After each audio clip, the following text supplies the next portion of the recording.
अरे हाँ, बना लेंगे। उपदेश दिया। आगे साहब कह रहे हैं, देखिए कि ये कई शब्द बता दिया, पूरे उद्देश्य, लक्ष्य, पक्ष। हम लोग अभी अयोध्या में गए थे, ये जो प्राण प्रतिष्ठा हुई, तो हम लोग मगर को आदरपूर्वक बुलाया गया था, वहाँ से मिट्टी भी गई थी।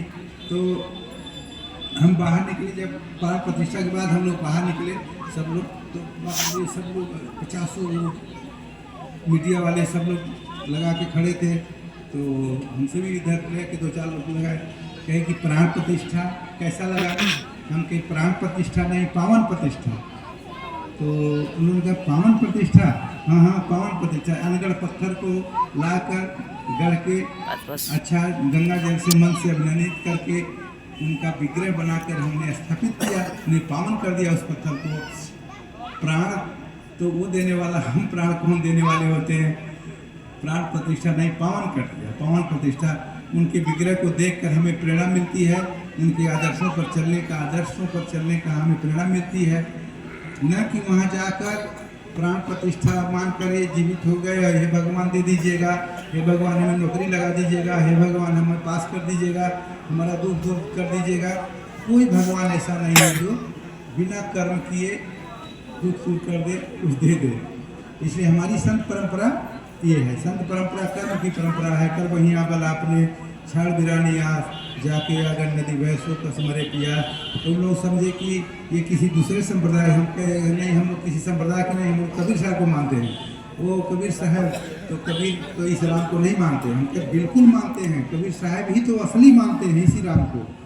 तो कबीर साहब ने जब बीजक शुरू किया है, तो पहला ही साखी बीजक की है, पहली साखी। कहीं कबीर पुकार के ई लेऊ व्यवहार, राम नाम जाने बिना भव बूढ़ी मुआ संसार। तो कबीर साहब तो इतना मान रहे हैं कि हिंदू ही नहीं भाई बुढ़ जाओगे, यहूदी, ईसाई, इस्लाम, कोई भी पारसी, सिख, कोई भी डूब जाओगे, राम नाम को नहीं जानोगे, इस राम को। इसी राम है, और कोई राम अलग से 50 राम तो है नहीं, एक ही राम है।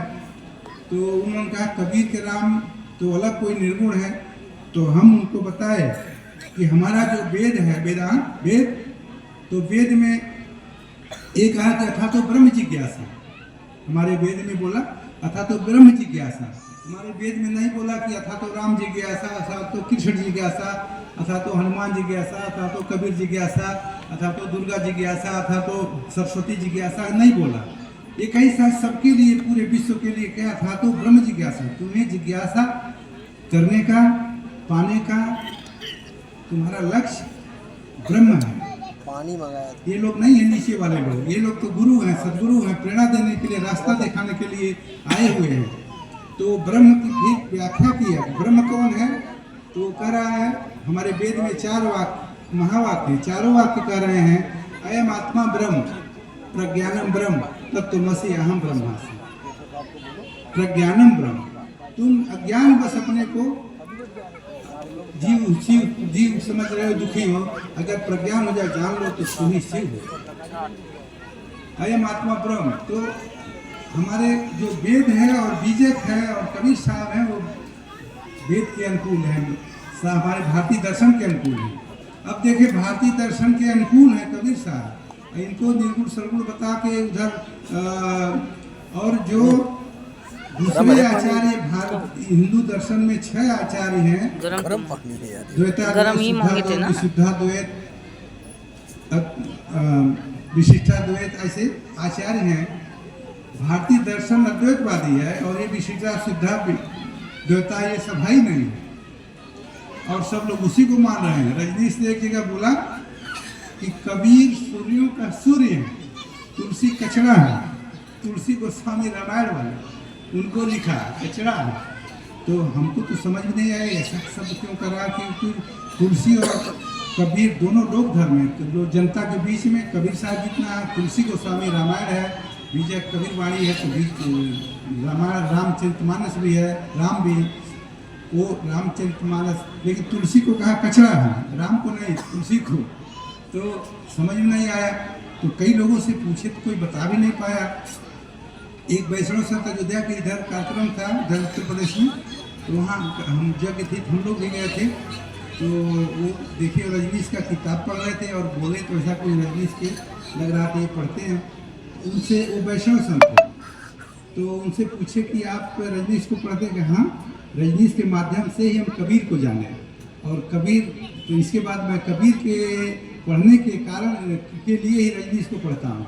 हम कहे अच्छा अच्छा, तो अच्छा मिल गया। हमको एक प्रश्न है, पता नहीं चल रहा है कि रजनीश ने कहा कि तुलसी कचड़ा है और कबीर सूर्यों का, सूर्य इतना स्थान दे रहे हैं और तुलसी कचड़ा क्यों कह दिए?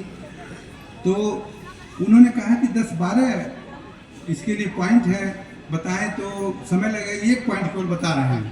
एक ही बात बताए कि धर्म न अर्थ न काम रुचि, गति न चहो निर्वाण, जन्म जन्म रति राम पद और वरदान यान। तुलसी ये मांग करते हैं, ये कल्पना, ये चाहना करते हैं, हमारा लक्ष्य बताते हैं, हमें कैसा क्या चाहिए। 4 पदार्थ होते हैं संसार में, धर्म अर्थ काम मोक्ष।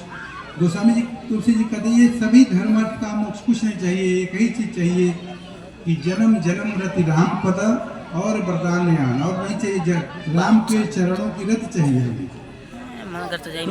तो राम तुलसी द्वैतवादी है, जीव अनेक एक श्रीकंता। राम एक श्रीकंत राजा की तरह राम है और जीव अनेक हैं, हम अनेकों अनेक हैं जीव उनके अनुसार। तो जन्म जन्म रति राम पद, उसके चरणों की रति। और कबीर साहब जो वो जीव और शिव में उस अंतर नहीं मानते, कहते हैं तुम भूल बस अलग हो। भारतीय वेदांत वही कहता है, बस तुम है और उसमें कोई अंतर नहीं, तुम जानो तो वही हो। तो रजनीश कहते हैं कि तुलसी के पास जाओगे तो वो गुलाम बना देगा,